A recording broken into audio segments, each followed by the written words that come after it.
We're going to be replacing this stereo in my Honda. It's a 91 CRX, and it's a very easy process, but there's a little bit of tricks to it that I'll share with you guys. And so the first thing I like to do is pull these seats back basically as far as they will go. And so you got to remove anything if it's behind it.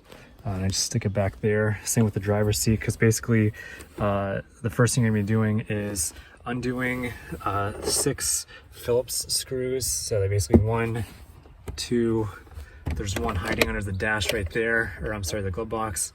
Look at that right there. And that's number 4, 5, and 6 right there. So basically with those all out of the way, I'm gonna move this seat back. So now we've got a little bit more clearance. If you have the stock shift knob on this, you twist it off counterclockwise, so that way. And in my case, I've got a little aftermarket metal knob here, so I'm gonna have to get a 15 mil wrench and just undo that, and this thing screws off. And so I'll do that in just a sec. And then also, one thing I find that helps when I do this is, as I'm taking this thing off, this bit right here catches on the end of the e-brake. So if you hold the brake down and then release the e-brake, this gets just enough clearance to slip that over the top of this guy. So I will show you guys how I'm doing that when we get to that point. So we just got off the shift knob and that last Phillips screw right there. And another thing I'm going to do, just to make my life a little bit easier, shift this into 4th gear, because we need to slip this boot off. And also we need to remove this little cigarette tray, so you just do that by pushing that down, pulling it out just like that. So I'm going to put that aside. And so now, holding down the brake, releasing the e-brake, you can start to slide this guy up. And so the tricky part for me is always getting this guy out from that. So 4th gear and having the e-brake down really helps. And now this whole thing just kind of slides up and away just like that. So nice. And then pull up your e-brake. I'm going to take off these 4 Phillips screws, and then we'll look at the cables to be removing after that. And now you can just pull this thing forward off these little hooks, and we should start to see the magic behind this guy. Here's a better angle on it. So basically the radio, or the antenna right here, was going in right there. Basically this is already an aftermarket stereo, but if you had the original Honda one, the connector would look like this. So it's literally the same exact process. Basically just to press a tab and you can pull up on it very gently and carefully. So just like that, that guy comes out. And then we've got my little mic right here. I'm gonna pull that guy out. And now we can completely separate this guy from the rest of this assembly.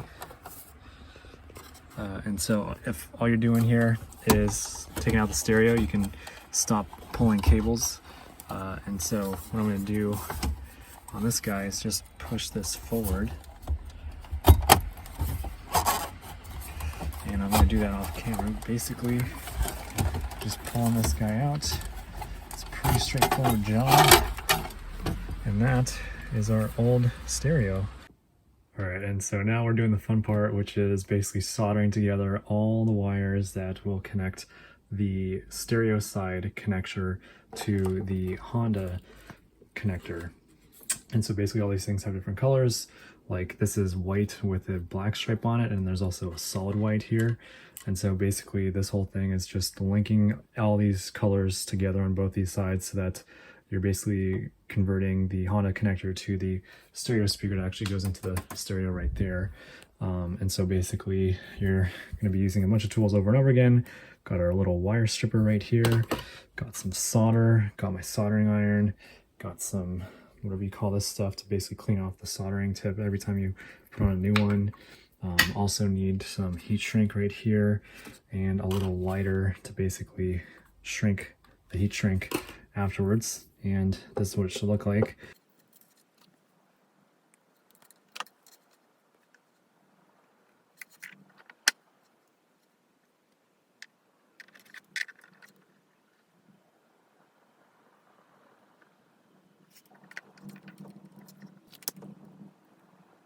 Just like that, with the power of editing, we are now done with all these guys. It did take a little bit, but now what I'm going to do, just to make this thing a little bit cleaner, I'm take some zip ties, and I'm basically going to try to just keep these wires closer together so that, you know, less likely to snag on stuff, and just button this thing up. So I'm going to do that right now, and I'll show you guys what that looks like. Here's the final product. Just used 2 zip ties, and I tried to kind of bunch up the black cable a little bit just so that it's not flopping around, so not as bad, and I don't want to stress these actual soldering points. So yeah, this is our new adapter to go from a Honda wiring harness to a JVC stereo. I also put in the mic, and I'm running the cable under the dash and back out to right there.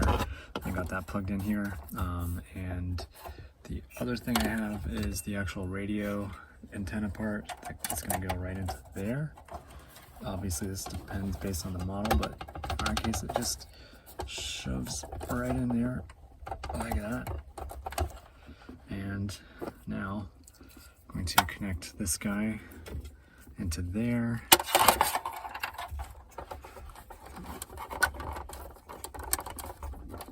That feels happy.